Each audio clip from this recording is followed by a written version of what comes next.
Welcome, everybody, to the Broncos Blitz Podcast on Mile High Sports. My name is Shawn Drotar. You can follow me on Twitter at SDROTAR. Of course, you can also find me on air every afternoon from 2 to 4 p.m. with my co-host, Sandy Clough. Following that program, of course, sometimes you will hear this man, Cody Roark NFL on Twitter. And Cody, thank you for joining us. Of course, you've been out at Dove Valley the whole time we did this last time during OTAs. OTAs now are complete as it stands. Now it's always sort of a rolling target, right? Because mini camps come up virtually next. But in your first thoughts of OTAs with Sean Payton being in charge, now we're through that second stage. What's the difference between the first and the second in Payton's level of control and the way the team seems to be reacting to him? Well, a lot of it is teaching.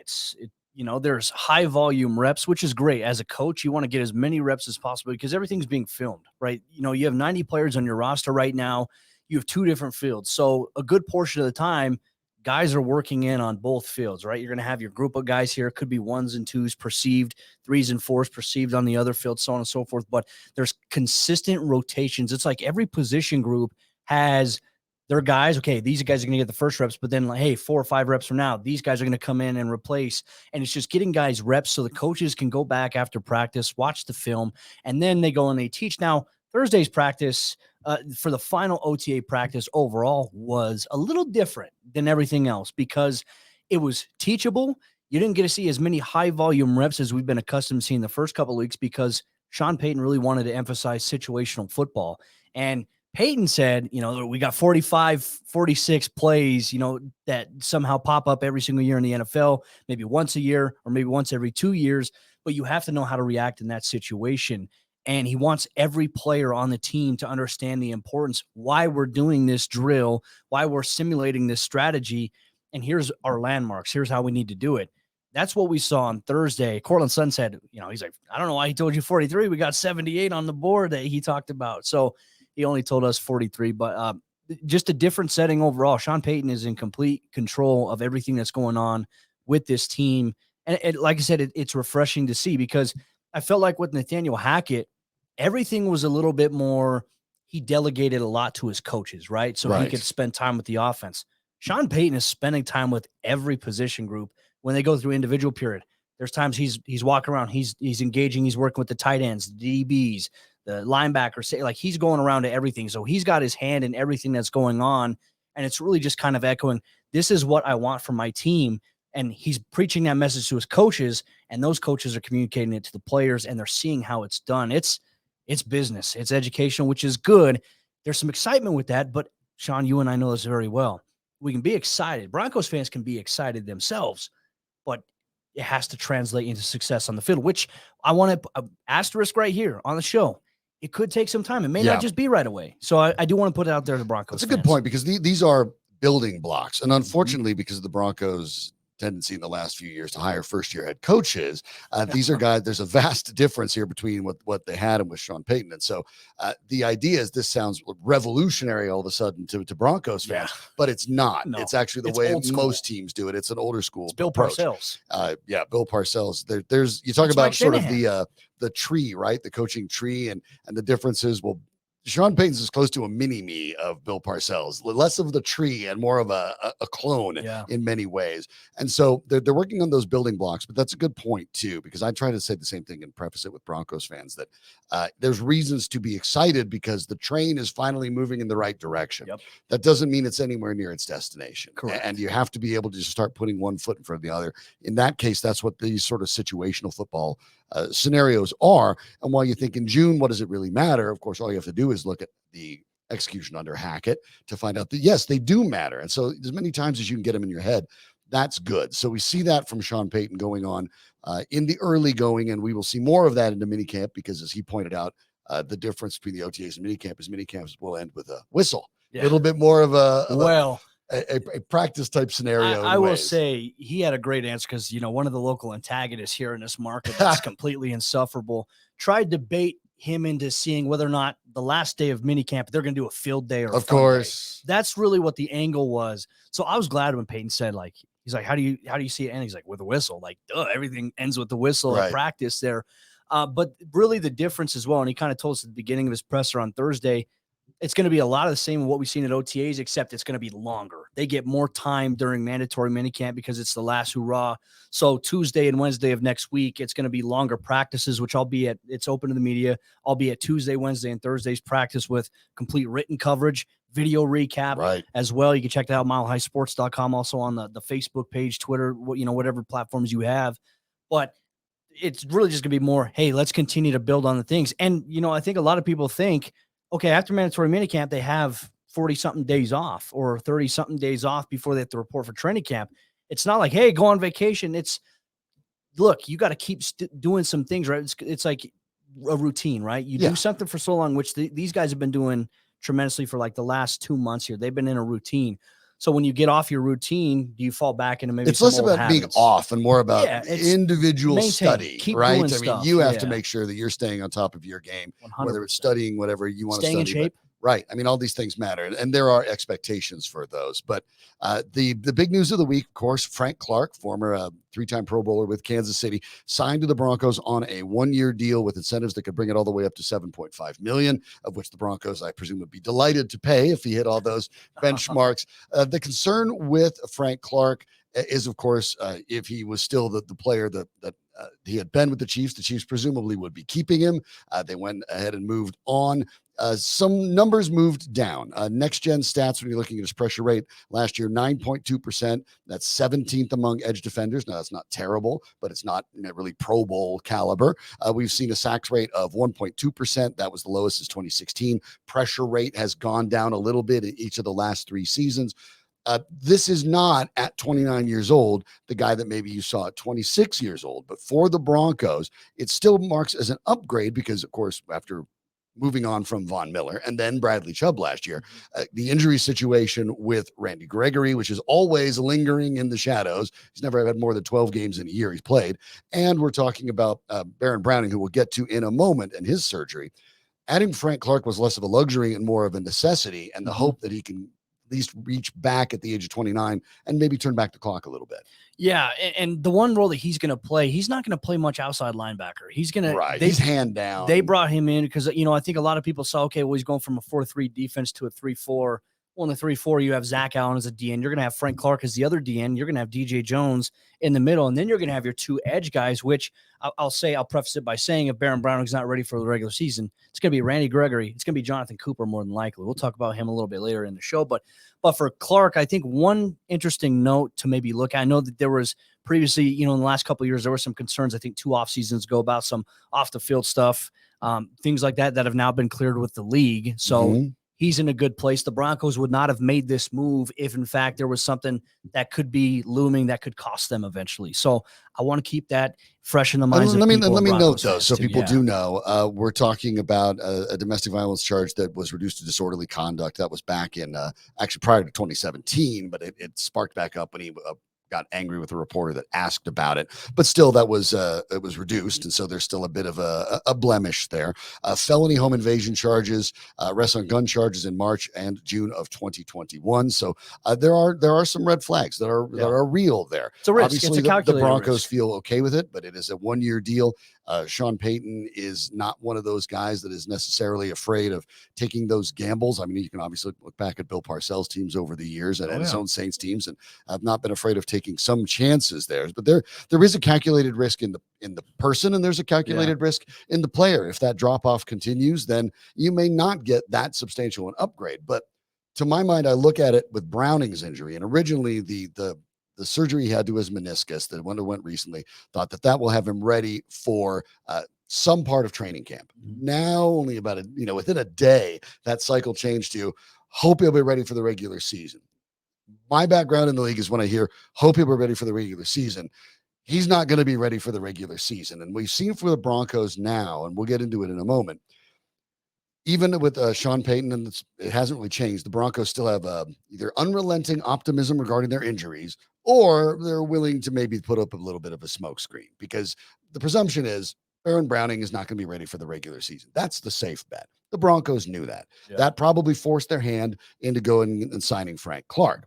So without Browning in that regard, who does also not just edge rush, but plays a traditional linebacker, how does that change the setup for the Broncos? I obviously if Browning's not ready to go, that's one of your key role players. But that's where hey, Jonathan Cooper, who in my opinion, Sean, I'll be honest, I think he's kind of been the star of OTAs from week 1, week 2, and week 3. He's the one guy that has constantly stood out in my mind, not just because he's wearing the new number 0, but because he's constantly generating pressure. Now, I can't go into detailed specifics about what he does, but in terms of disrupting the flow and disrupting the development of the offensive play, I mean, he's consistently disrupting maybe a quarterback having a clean pocket. There's not a lot of contact allowed right now between offensive linemen, defensive linemen. So a lot of this is just, hey, hand engagement, athleticism. But man, he's got a tremendous motor. And this is something we've seen for the last 3 years from Jonathan Cooper. He's been a key role player for them coming off the edge. But now with the expectation it was going to be Baron Browning and Randy Gregory to start, if Browning is in fact not ready to go, they're hopeful he's going to be ready for that week 1 game, but then they're just going to, like I said, they're waiting to see how things progress in his development because Randy Gregory suffered a torn meniscus last year as well, week 4. Right. We didn't see him come back till week 15. So these things do take time. It depends on the nature of the surgery, but from what I'm told from someone close to Baron, he's actually making pretty good progress, but there's a difference between making progress after surgery versus getting back on the field and doing the things your position needs. Many steps. So the Broncos are going to be smart with it. And obviously their new VP of player health and performance coming in, their new strength and conditioning emphasis, they're not going to rush him back. And that's the smart move. And look, they got a multitude of rushers right now, but it is also a great opportunity for them. If Browning's not available, look, if Cooper starts, now you get a chance to see a little bit more of what Nick Bonito can bring to the table for them. Right. They need to see that from him this year because despite being a late second-round pick last year, he didn't get much playing time, but there were some times we saw some flashes from him. But now is the time for Bonito to take the next step further. Oh, and there's an undrafted guy who pretty much redshirted all of last year, and Christopher Allen coming out of Alabama, who could be a complete wild card that nobody's talking about yet. We are excited to see maybe what he's going to bring to the table in training camp because we didn't get to see it last year. He was not able to participate. And you talk about a guy like Jonathan Cooper, who would have been, by the way, former 7th-round pick, would have been a 3rd-round pick, except for the heart ablation that he had to have coming out of Ohio State. So they're talking about the Broncos getting a talent there that was far higher than the draft selection in which he was picked. But the concern, obviously, is you do need pass rush, and we're talking about a lot of could-be's and maybes. And obviously, that's one of the concern. There's a lot of reasons for optimism, but optimism had potential, as they say, get you fired. So it's production the Broncos will be looking for going forward. I will say this, though, outside of just when people think of pass rush and pressure, they mainly think of guys coming off the edge. Denver needs more of it on the defensive interior. They need it from the defensive end. And last year, to be honest with you, when Draymond Jones was on the team, they were generating a lot of when he and DJ Jones, Bradley Chubb was still on the team. When they were healthy, that was a unit that was generating interior pressure. You lose Draymond in free agency. Well, you get a guy in Zach Allen in free agency who had 25 quarterback pressures in just 13 games. Obviously had 1 less sack than Draymond. You have him. He's got a high motor as well. He's going to be there. Now you add in Frank Clark and you have DJ Jones coming back and Frank Clark on a make good. Yes. 1 year at the age of 29. This is a career. That's a good risk. This is a sort of a career point here for Clark. He plays well. He'll get a contract. He'll be a guy because look, Denver. He doesn't. He's bouncing around the league. What was it last week? This is make or break. 2 weeks ago, you and I were talking about who's the other defensive end opposite of Zach Allen. We were talking about Matt Henningsen. We're talking about Inomo Uwazurike. Now this allows these guys to develop a little bit more. And look, they could even still play a rotational role, which could still have a big impact. But now you don't have to worry about okay, hey, is this second-year player going to rise to the occasion as a starter? Well, now you have a guy in Frank Clark. And I do want to point out in the postseason, that's where the Broncos are hoping to get back to, right? In the postseason, Frank Clark has had very productive numbers, 13.5 career sacks in the postseason. In 4 years with Kansas City, 10.5 of those sacks came there as well. So big production when it matters most, you need that. And you know what? I made this analogy as well, Sean. I was thinking about it. Remember when Roger Goodell was shown after the Super Bowl, was talking with Frank Clark, and he's like, I don't care how you hit the quarterback. Is that going to apply even if he now plays for the Denver Broncos versus for him playing for Kansas City? Is Roger Goodell going to care how he hits the quarterback now? Because remember that last game the Broncos played against the Chiefs, late in that game, the Broncos were driving, and it was the 4th down play, and Russell Wilson got suplexed by Frank Clark. Right. If that happens to Patrick Mahomes, is that a penalty? Yes. It what if Frank Clark does that to Patrick Mahomes? It'll be a penalty. Oh, count on it. I hope that's a couple of good points you brought up too, and we'll go with it over the course of this podcast. But I mean, to understand right off the bat, you talked about interior pressure. Statistically, you get the sack totals, and that's one of the things I like to try to tell people in football. Sack totals are cool. They're not what's actually important. Sacks cause punts. pressures cause turnovers. Mhm. It's pressures that you want. Those are the things that force mistakes. So I think when you look at it from a fan standpoint, it's a little bit like we watch the Denver Nuggets right now in their championship run that they're trying to make. And Nikola Jokic can't play defense because he doesn't block a lot of shots. Well, when you're disrupting shots by contesting, that's the same thing. Yep. And so in football, it is pressures that matter more than sacks. And so keep that in mind. And that can be done, by the way, in these OTAs and minicamps. You can still get pressures. Yeah. I just can't get the sacks. They've That's simulated okay. a lot of that too. Moreover, pressure right up the middle is statistically the most disruptive pressure.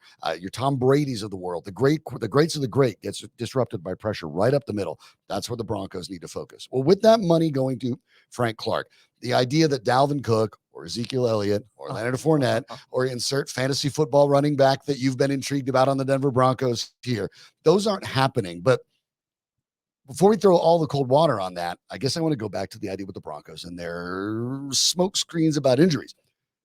A couple weeks ago, we were talking about Javonte Williams out there in drills, not in full practices, but in drills, far ahead of schedule, right? But now, through leaks either by Cook's agent or from the Broncos, because that's how Adam Schefter works, the Broncos as being interested in Dalvin Cook was put out there. So why would that be? If Javonte Williams is on schedule to be back, which you and I have for a long time thought that was not likely to be the case, to be ready for the regular season. But if he is, for example, ready to come back in the regular season, you sign Samaje Perine, an excellent compliment for him. What would you need one of those running backs for anyway? Why would the Broncos let it be known they'd be interested? Well, interest and then pursuing are two entirely different things. Like obviously they'd be interested in a guy like Dalvin in Cook. Charlize Theron, but 100%. That doesn't mean all that much. Right. That's a great analogy there. But obviously there might be interest, but not to the point now where I think there's going to be an aggressive pursuit, right? And as the time that we're recording this, he has been released officially by the Minnesota Vikings. He's free to sign with any team by as late as today if he wants to. And all signs are pointing to Miami. Now, from Miami, from Opelika, talked about when he played there last year, it was a dream come true. Florida State, right. You look at that and you look at Mike McDaniel and you look at this Dolphins offense they love running backs. Dalvin Cook immediately becomes the top running back on that roster in Miami that also has Tyreek Hill. You have Tua coming back into this year who's got a little bit bulkier. You've got Jalen Waddle. I mean, you have weapons galore, and then you have a really damn good defense theoretically on paper. Now you have a defense coordinator, Vic Fangio. Well, that's a playoff team. I mean, right there, it's like, where do you want to go? Or do you want to go to Denver where it's like, all right, your role may not be the primary back. You may have to split carries. I don't know if that's the path that maybe he wants to take. I think maybe being closer to home is probably there. But then again, as of the time that we're recording this, I don't expect Denver to aggressively pursue him. There's going to be interest. I'm sure you make the call. You call the agent and say, hey, what are you looking for? Is this going to be a good fit? The agent's going to say, he wants to go here, or this is what he's looking for. You look at where Javonte is expected to be. You also have Samaje, who you signed in free agency, who Samaje is very capable, comes from a winning team as well. But I also like Jaleel McLaughlin. Jaleel looks unbelievable so far at OTAs. We'll see if that carries over into training camp when the pads come on. And then you have Tyler Beatty as well, whose first touch last year in the NFL went for a touchdown out of Mizzou. Obviously, he and I, Mizzou grads here. He's also a player that they're very high on as well. And right there, that makes about 5 running backs on the roster. So do you need to bring in another guy?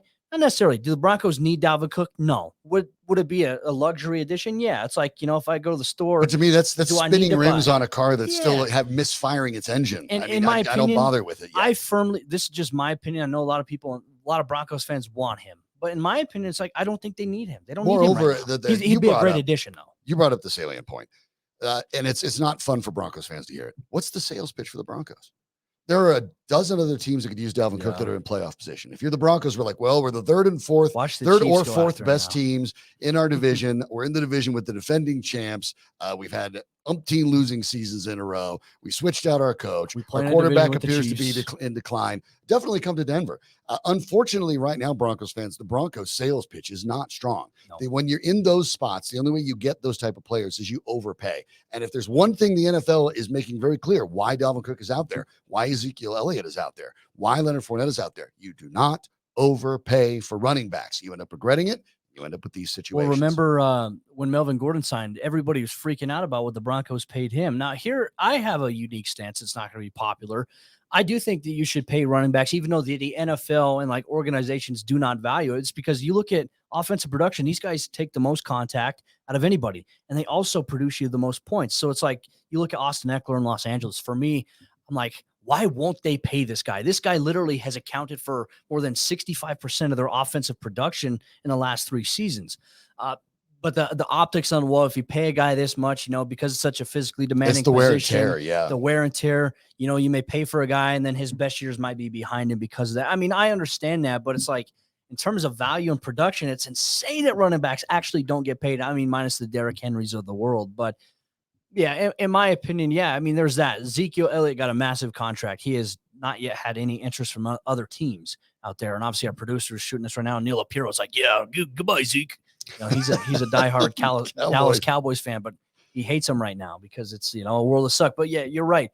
The sales pitch for Denver isn't like, we're going to promise you this, because there's a lot of stuff that has to change. Right. But I can confidently say I think Denver's heading in the right direction. I just think it's just going to take some time. Yeah, I do too. And keep in mind, the average NFL career is about 3.3 seasons on average. Running 3.5 more than mine. Sit under 2. Slightly under 2. And so that's why in general, the wear and tear, the pay doesn't make sense to pay those guys this big second contracts. And that's why you end up with these situations. Let's move over to one of the players that Sean Payton, too many Paytons. There were 3 Paytons at practice. 3 Paytons. There was Sean, there was Peyton Manning, and then there was George Payton. Okay. Are there other Paytons? Can we get more Paytons? Maybe. What's Peyton Hillis doing? We get him? What's he doing? I don't know. He's fishing now. He's gotten better. Yeah. Yeah. Okay. Well, there's more Paytons. We can find more Paytons. But the Denver Broncos, Sean Payton, did take a moment to give some credit to Jerry Jeudy. Talked about, of course, in the draft parlance, loose hips, landmarks on the field, explosive. But again, the idea that Jerry Jeudy might have been available for trade was only if the Broncos were blown away with some sort of crazy deal, because it is very clear, and this is not going to come as news to some Broncos fans, but to others it is. Jerry Jeudy is wide receiver 1. No longer Cortland Sutton. This is Jerry Jeudy as the top guy in the group. And all you have to do is look at the comments of Sean Payton to find out anymore. Yeah, I mean, what Jerry can do inside Payton's offense, I think, is special. The potential, like what you can see there, I think not only just makes opportunities more fluent here for Jerry, but I also think for guys like Cortland Sutton, Tim Patrick, I mean, they have so much depth at wide receiver right now. They have guys that can make some plays here. And, I even think the thing about Sean Payton as well, he even talked about, he's like, I told him, like, hey, I'm going to be on you. I'm going to ride you. I'm going to be hard on you. But that's what any great coach does. Yeah, talked about how a couple of the catches were pinkies together instead of thumbs together, as a matter of fact. So they're getting into that meticulous detail. It's just small details that can make, big changes overall. And look, Jerry's a super talented guy. The drops haven't been an issue really since his rookie season, which has been promising. And by the way, that was really only in one game, right? So I mean, a game, and he met with the media after the game, which I give him so much credit for, because you know how hard it is in a moment like that where you get back to your locker and your phone's blown up and you're seeing everybody tweet about you and say this about you, and you go and you face the media. Like, yeah, it happens. Like, hey, sometimes you have some moments like that in the NFL, but Jerry's a special guy. Tell you this though, Cortland Sutton looks good. He looks good. He looks bigger in his upper body, like his shoulders, his arms. He looks yoked right now. He's been one of those guys that has been consistent all throughout OTA so far. He's getting married next weekend, so congratulations to him and his fiance. We got to look good in that tux. Absolutely. You gotta, but do the work. And then you have Tim Patrick coming back as well, who, I asked Cortland on Thursday, what's it like having him back, being as a guy who's had an ACL injury, has gone through that process. And Tim's really been very instrumental behind the scenes, like all throughout last year. I don't know if many people know this, Sean, but after Tim had his surgery, like, you attack your rehab at the team facility and things like that. But there were times he'd go on the road with the team, and he took on this mentorship kind of coach-like role behind the scenes that not many people really know about. And so for Tim to make the progress he's made, I'm excited to see these guys all back on the field together. Yeah. And Russell Wilson, of course, never got a chance to play with Tim Patrick. And of course they've added Denzel Mims. So we'll see what else is there, but certainly no shortage of weapons. Callaway. Yeah. Callaway is there. We'll find out with Hamler and his injury situation, but they're, again, wide receiver, another one of those spots where you kind of hear, you could go get this guy. Look, the Broncos don't worry about the guys that have performed well in fantasy, or you've seen them well, and you're playing within Madden, right? I mean, it's not going to happen. The big name guys, what the Broncos have now, especially after adding Frank Clark, is basically what they're going to have. The money that's left, roughly $3-4 million, depending on calculation, is going to be kept in case of emergency, in case there's an injury or that situation. So let's touch on something that we didn't get a chance to before, and that was the return of Kareem Jackson. And Caden Stearns, who is working his way back from a bit of an injury as well. But the idea here seems to be that Caden Stearns is going to have an opportunity to claim this position. He has the ability to claim this position, but if he doesn't, they have a reliable option, if not as explosive as he used to be in Kareem Jackson back there. How do you see that safety position opposite Justin Simmons playing out, even though I know it's early June? Yeah, I think right now, if I had to put anything on it, I wasn't going to say put money on it because obviously NFL players can't gamble. That's a big topic you're right not in now. the NFL. But me, luckily, I can gamble. Yeah.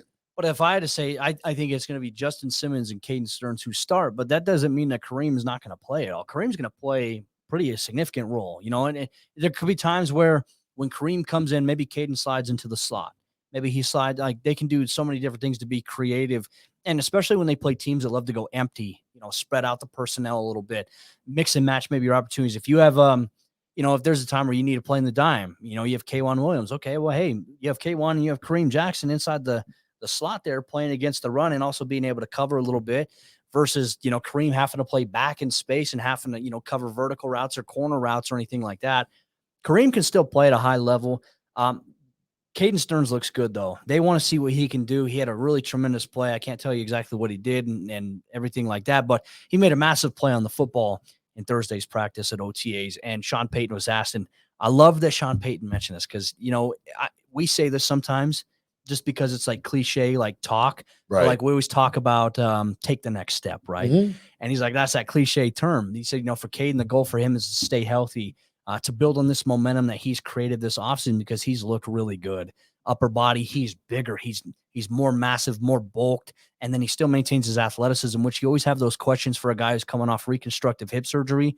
Can he still move his hips? Can he flip and turn and run with the receiver? He can, and he's been doing that at practice, so that's a great sign for him. Here was what Peyton said exactly. For him staying healthy and then taking a little bit of this momentum, confidence is born really out of demonstrated ability. What a quote. It is. You can hope for confidence or say I'm going to be confident, but it's only born from demonstrated ability. Plays like that, you can have you've all seen a preseason game where someone excels, and then all of a sudden you have a different player. You can point to a certain moment. He's one of those types of players. I like what you brought up with the slot because one of the things that I think is interesting is while I am bullish on Damari Mathis, we're talking about a mid-round pick being asked to start. If necessary, if the career growth doesn't happen to go the way people would like, you can still slide K'Wan Williams out, and now you could play some combination when you have this, when you need a player in the slot of Stearns and Jackson, and not necessarily put as much weight on Mathis. So you also allow Mathis to continue to grow at his correct rate and not have to push that as well. So there's an advantage in bringing Kareem Jackson there back, even though it's not actually even at his position because of the abilities of Stearns and to a lesser extent, Justin Simmons, who we've seen in the slot at times before in his career as well. So you have some flexibility. You almost have a 3 safety rotation that you can move around and get a little more flexibility. That will be advantageous for Vance Joseph, who's not to mention PJ Locke. PJ Locke can even play a role in it. Is that maybe that dime backer in certain situations? And we haven't talked about Riley Moss. Yeah, Riley's going to be a little bit in the mix as well. He'll probably play the projected role right now here for this year, right? I imagine he's going to play some defensively. I mean, it's obviously way too early to speculate what he's going to do, but he will play a lot of special teams this year. Jaquan McMillan is another cornerback name people need to keep their eye on. Got obviously the start late last season for the Broncos, held his own against Mike Williams, got robbed of an interception. But he's been also a guy that's been making plays at camp, has been standing out as well consistently. And they got a lot of high hopes about Jaquan, who is an undrafted rookie free agent. I'm going to meet with Christian Parker next week, Broncos defensive backs coach, kind of sit down with him one-on-one and kind of talk about his experience with the accelerator program that he was just part of, the defensive backfield, what he's seen with some of these young guys as well. And, for him, he's been on, for the Broncos for 3 different coaching staffs. And, what's the difference between obviously like Vic Fangio, coaching with Ejiro Evero and now, having Sean Payton as the main guy in the building. To me, I'm excited about that. There's a lot of things that Broncos country needs to keep their eye on, and that's why we'll have it covered here at Mile High Sports. He is Cody Roark. You can follow him on Cody Roark NFL. And of course, our man that's at the tip of the spear for all Broncos coverages here, along with joining me on this podcast once a week. OTAs are in the books. A mini camp's now right around the corner, literally as if you were to look at the calendar and there's a corner at the weekend. Here we come. So So mini camp right around the corner. What do you expect to see starting next week that you haven't? What would you like to see next week that you haven't? Well, usually in OTAs, everything's voluntary, right? Next week's mandatory, but for the most part, Denver's had everybody there. Everybody has been there. Obviously, we were wondering about Baron Browning. Voluntary. For those of you who are watching this on the video, finger quotes, voluntary. Well, especially if you're a it's guy. voluntary, just like if you'd like to keep your job, that's also voluntary. If you're an undrafted rookie free agent or a first year, second year player, it's like, yeah, you better be at this because that's your best way to make an impression. You're going to get the more reps, more opportunities at that point. Mandatory minicamp, I think it's just going to be more extensive practice, more installation, maybe ramping things up just a tiny bit more. But overall, a little bit of the same from OTAs, except, hey, this is it. They want to get quality in these 3 days, like the best quality they've had all off season. And they want to build that, and they want to have momentum coming into training camp, which is going to be very, very important. Obviously, late in July, we anticipate there. Obviously, we'll be there every day, sweating, getting sunburnt. And we need a sponsor, like a sunscreen sponsor here for this podcast. Because I mean, I got sunburned last week, but that's because I shaved my head. I'm resorting. It's very dangerous. I'm resorting now to just wearing long sleeves on everything. Gilligan's Island bucket hat. Is that what's well. next? Yeah, might as well do it. I'd Hey, you won't look any worse. I mean, we've been all out there with the You media. know what they say? I got a voice for TV. He is Cody Roark. Face for radio. Make sure you follow him. Hey, get out of my gig. He has an opportunity to make sure to check out Cody Roark, NFL. And of course, you catch him Mile High Sports everywhere. Radio. You can catch him out on podcasts, on this podcast right here. Videos that he's putting together. You are sort of ubiquitous, my friend, and with very good reason. Always good to have an opportunity to talk to you about this on the Blitz. Always a fun thing, and looking forward to doing this. Also, we have some really cool stuff coming in the future here.